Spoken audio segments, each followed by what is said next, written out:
Right now it's 106 and it's after 10 p.m. Oh my goodness. How are you coping? I understand that you've had to kind of black out your house. Is that how you're trying to keep the heat out? Yes, ma'am. I found it was a bit of a gamble I wanted to take this year with doing the absolute isolation shades, but it turned out that since we're setting such record heat, it was a good investment. Every window in this house has got blackout shades now. And give us a sense, Michael, on how it's affecting, daily life. How are you having to adapt? Well, it's something you get used to when you're somebody who's grown up in the desert, and now I've got kids as well. What we take for granted, like, you just work your whole life around it. You have to be respectful of it. You don't want to go thinking, today to the day to go train for a marathon when it's going to be 120 out there. And what does it feel like when, presumably your house is a little bit cooler. What's it like when you walk outside in the middle of the day? It's like walking into a wall of invisible heat. It's almost the same feeling you get when you have your oven preheated and you open the oven door and you get that wash of heat over you.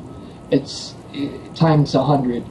As soon as that door opens, you walk into that thing, it's there. It's always there. It's just a permeating to the core of your being heat. And it makes everything hot. Door handles, cars.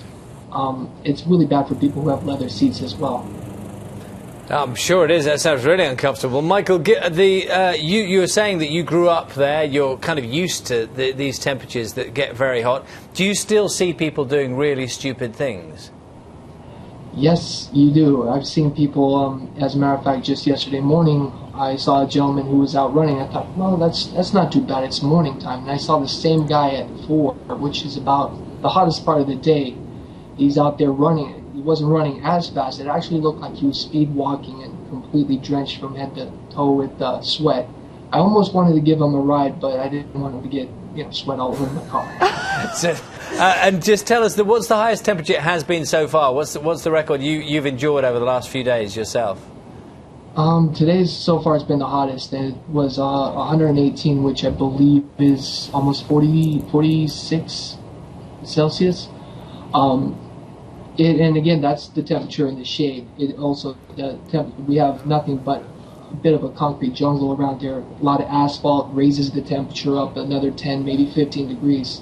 So I always remind everybody, no matter how hot it says that the weather forecast is going to be, it's going to be hotter when you're in direct sunlight, and it's going to be hotter when you're on the asphalt.